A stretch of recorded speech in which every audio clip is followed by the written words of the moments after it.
ABC론으로 시작된 친노, 친문의 잔인한 손절. 반갑습니다. 김영은TV입니다. 자, 지금 나라 돌아가는 꼬라지 보면 참 기가 차죠? 저는 그렇게 생각합니다. 이거 한번 보시고 가실게요.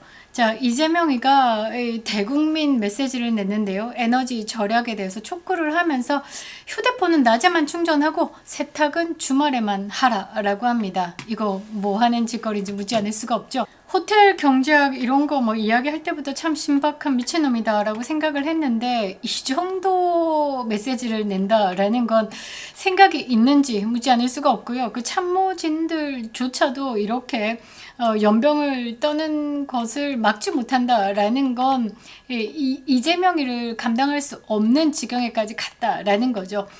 자, 이재명이 이렇게 미쳐가는 이유가 뭘까? 저는요, 권력을 제대로 잡지 못해서 스스로도 이제 통제권을 상실하는 부분에 대해서 더 그립하고자 이렇게 발악을 하고 있는 거다라고 생각을 합니다. 만만한 게 국민이다라는 거죠. 나중에는 뭐 아나바다 운동 다시 할 것 같고요. 뭐 하루에 뭐 화장실 물 한 번 내리기 뭐 이런 거 할까 겁이 나기도 하는데요. 자, 지금 무슨 일이 있었냐라고 보니까요, 이 민주당 내에서 문제가 발생하고 있습니다. 자, 이재명 1년도 되지 않았는데 뭐 공소 취소 거래설부터 시작해서 이 김어준과 한방 붙었고요. 외교적으로는 이재명 뭐 개무시 당하고 있는 거는 드러난 상황이고, 이 환율이 1,500원대를 찍으면서 아니 그 달러 인덱스가 약세입니다. 이 100을 기준으로 95에서 7 왔다 갔다 하고 있는데 달러가 강세가 아니에요. 달러 대비 환율이 약세를 보이고 있기 때문에 환율이 치솟고 있는 겁니다. 자, 그런데 개딸들 메시지가 이렇습니다. 1,400원이나 1,500원이나 100원 차인데 너 100원 없냐? 이런 무식함을 보이고 있는 거죠. 자, 1,500원이 뉴노멀 시대다. 이 말은 한국 경제가 거지가 되고 있다라는 겁니다. 거지처럼 나라가 가난해지는 게 뉴노멀이다라고 하면 그 책임은 누구에게 있냐라는 거죠. 이재명이다라는 겁니다. 자, 이런 부분에 대해서 지금 사형 선고가 떨어지고 있는 와중에 이 내부에서도 친노, 친문의 뭐 ABC론까지 펼쳐지고 있습니다. 이재명 씨 권력의 밑바닥이 드러났다라고 저는 말씀드리고 싶은데요. 자, 지금 어떤 처지인지 한번 보겠습니다. 대선 때 그렇게 기세 등등하던 이재명이 사라졌고요. 지금 뭐 국민들을 상대로 지지율이 67%다라는 뭐 거짓말을 쏟아낼 수밖에 없는 게 권력이 계속 내가 탄탄하다라는 것을 자꾸 보여야 하는 거죠. 그리고 BTS 공연에도 그렇게 무리하게 한 이유가 뭘까? 호황기다라는 것을 보여주기 위해서 쇼질을 하고 있는 겁니다. 자, 그런데 내부는 속은 문드러지고 있다라는 거죠.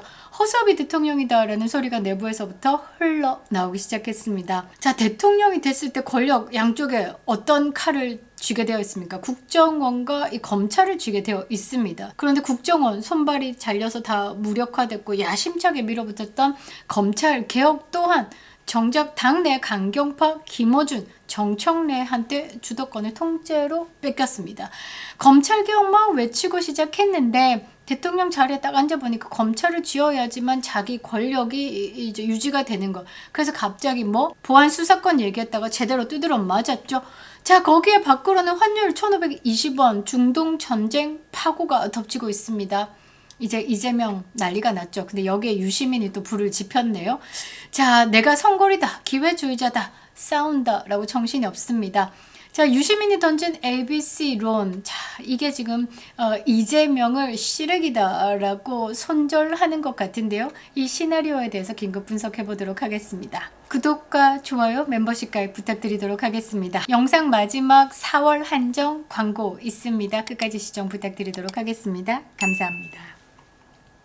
자, 여러분, 대통령의 가장 강력한 통치기구가 무엇이냐? 그건 바로 국정원과 검찰이죠. 그런데 이재명이가 대통령 취임하기 초부터 정치 개입 근절이다라는 그럴싸한 명분으로요, 국정원의 수사기능 자체를 박살을 냈습니다. 국정원이 사실상 70년 역사를 다 이제 부정당하는 상황이 생겼죠. 문제는 그 다음입니다. 유일한 칼날인 검찰마저 본인이 통제하지 못하게 됐다라는 거예요. 최근 당정 협의에서요, 김어준과 정청래 같은 강경파들에게 완벽히 밀려버렸죠. 자, 이재명이는요, 보안수사권 줘야 된다라고 했고, 정청래 아니 되올시다 뭔 소리 싹 다 뺏어야 된다. 그러면서 이제 정청래를 김어준이 뭘 띄웠냐면 이재명이 가지는 권력을 놓게 하기 위해서 공소 취소 거래서를 띄웠습니다. 이재명은 공소 취소 거래서 그거 택도 아닌 소리다 라고 하면서 방어를 하기 위해서 보안수사권 다 놓을 수밖에 없었고, 이 놓기까지의 시간도 주지 않고 정청래가 바로 협의했고 보안수사권 다 박탈. 이렇게 이재명의 검찰 조정 능력을 상실시켰죠. 이건요, 권력의 핵심 기제가 고장났다라는 뜻입니다. 사정 라인이 붕괴한 대통령 이코르 뭐 허수아비다 라는 거죠. 빙다리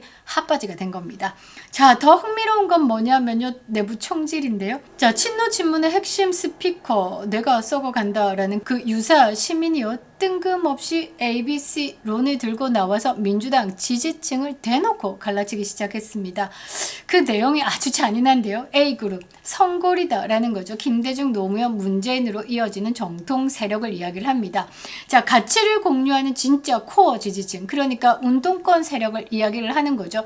자, 민주당 진영에서 맨날 운동권 이렇게 얘기할 때 항상 겉도는 게 누구냐? 이재명. 그러니까 이 A그룹 성골에 민주화 운동에서 화염병 한 번도 안 던져본 녀석들 다 꺼져, 이렇게 된 거죠. 그러면서 이제 B그룹 이야기를 합니다. B그룹이 뭐냐?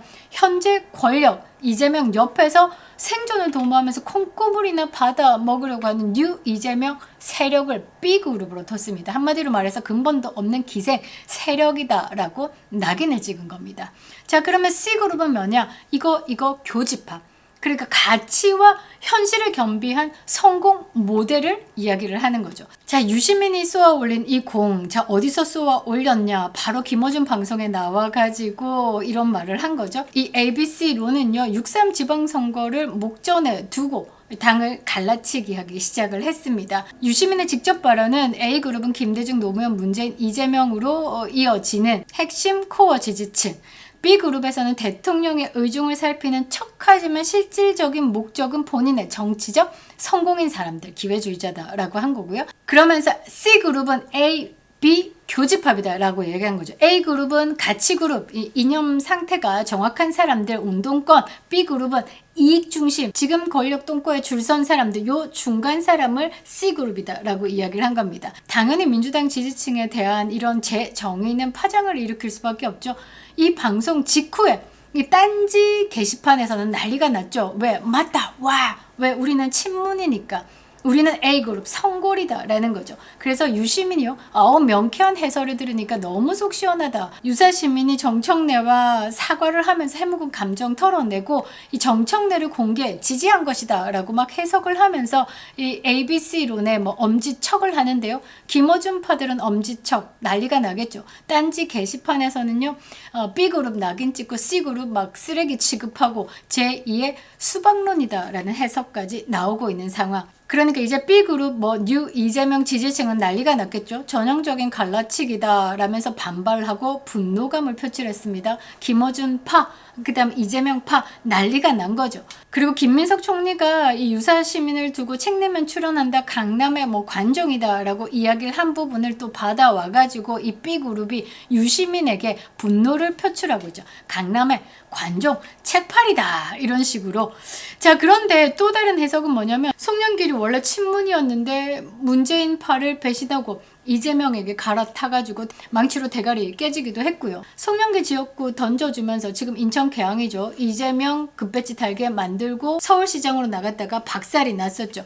이 부분을 가지고 이제 딴지 게시판은 B그룹의 송영길이다 라고 지적을 하고 있고, 송영길을 저격한 거다 라면서 서로 또 싸우고 있는 상황. 재밌습니다. 유사시민이 왜 이 시점에 이런 이야기를 꺼냈을까? 차기 대권을 염두에 두고요. 지금 친노, 친문이 이재명과 명확하게 선을 긋기 시작했다라는 증거입니다. 자, 정청래 차기 대권 주자로 본인이 안 되면 누구를 세운다? 조국을 세우기 위해서 합당까지도 추진을 했었죠. 그런데 그게 지금 이제 이재명이가 대통령 자리에 앉은 지 얼마 안 됐으니까 서슬퍼른 칼날을 휘두르면서 잠시 죽였습니다. 지금 시기가 됐다라고 하면 올라왔다가 또 때리면 내려가고 올라왔다가 때리면 내려가고 지금 간보고 있는 상황입니다. 자, 자, 그런데 이제 유사시민이 ABC론을 들고 오면서 이재명 취임 1년도 안 됐는데 포스트 이재명을 논하면서 주류와 비주류를 나누고 있는 겁니다. 이게 바로 조기 레임덕의 결정적인 시그널이다라는 거죠. 당을 장악하지 못했다라는 겁니다. 자, 밖으로는 환율과 전쟁에 치이고요. 안으로는 성골 세력에게 기회주의자다라고 하면서 난도질을 당하고 있는 게 누구냐? 이재명이다라는 겁니다. 이제 고립무원의 처지가 된 것 같은데요. 자, 국정원과 검찰이라는 양 날개는 꺾였고 당 내에서는 성골 경쟁에 밀려가지고 기회주의자 취급을 받고 있는 게 리짜이밍이다라는 거죠. 안보 무능에 이어서 정치적 부재까지 증명이 된 이재명 정부가 남은 건 뭐냐? 처참한 몰락뿐이고 어디 예비 빵제비로서 결국 갈 곳은 거기다라는 겁니다. 자, 밖으로는 트럼프 대통령한테 무시당하고 있습니다. 자, 지금 이란 전쟁 후에 쿠바다라고 이야기를 하지만요. 사실상 북한으로 볼 수밖에 없는 시그널이 막 나오고 있습니다. 이란이 원래 이 미사일 사정거리가 2000km 정도였는데 갑자기 이번에 인도 양쪽으로 400km를 날렸습니다. 그 기술을 이식한 게 어디로 보고 있냐? 북한으로 보고 있다라는 거죠. 이란이 지금 ICBM 대륙간 탄도미사일 기술을 장착을 해버렸다라고 하면 이 다음 세상은 어떻게 될까? 깡패죠, 깡패. 지금 호르무즈 해협을 장악한 이 이란이 전 세계를 향해 가지고 탄도미사일을 날릴 수 있다라고 하면 이게 수시대대로 날리면서 호르무즈 장악해버리면 전 세계는 어떻게? 에너지 공급망 차질로 인해가지고 세계 경제가 휘청휘청하게 되는 겁니다. 지금이라도 이 트럼프 대통령이요. 이란에 기술이 들어와서 완벽하게 자리 잡기 전에 깨부신 게 전 세계에게 평화를 안겨준 거나 똑같습니다. 자, 이란의 기술을 이식시킨 북한, 그 다음 타겟이 될 수밖에 없다라는 거죠. 그래서 지금 좌파들 움직임을 보면요. 트럼프의 다음 타겟이 북한이다라고 하는데 북한이 아닌 이유에 대해서 막 논평을 내고 있습니다. 그만큼 쫄아 있고 북한이 되면 안 돼요를 외치고 있는 거죠. 자, 그렇게 봤을 때 지금 좌파 정권이 버틸 수 있을까? 못 버틴다라는 겁니다. 이재명 정부, 아니 이재명은 조기 대선 전부터 대만 해협의 침공에 대해서 어떻게 생각하냐라는 외신 기자의 질문에 외계인 드립까지 쳤었죠. 트럼프에게는 대단히 찍힌 인간입니다. 자, 지금 트럼프는 이재명을 완벽히 무시하고 있죠. 자, 안으로는 정청래 유사시민한테 난도질 당하고 있습니다. 이게 지금 이재명의 처지. 지가 지지율이요 60%가 넘는다라고 쇼를 해도요 이거 믿을 놈 없습니다. 이재명은 들어올 겁니다. 언제 끌려 내려올지 모르니까요. 그 끄는 손이 내부에서부터 작용할 것만 같아서 우리는 박수를 친다라는 거죠. 내일은 오늘보다 더 두려울 겁니다. ABC론으로 시작된 친노, 친문의 잔인한 손자, 과연 이재명이 버틸 수 있을까요? 김영윤TV였습니다. 반갑습니다. 지난 명절에 제가 강력하게 추천드렸던 그 현대백화점 납품배 기억하시죠? 실패 없는 김영윤 추천 상품 신뢰를 이어서 이번에는 단독으로 준비했습니다. 4월까지만 딱 맛볼 수 있는 귀한 선물 바로 대저 짭짜리 토마토인데요. 여러분 인터넷에 널린 게 대저 토마토다라고 하지만 진짜 짭짜리는 하늘의 별따기인 거 아시죠? 부산 대저동에서 생산된다라고 해서 다 짭짜리는 아니더라고요.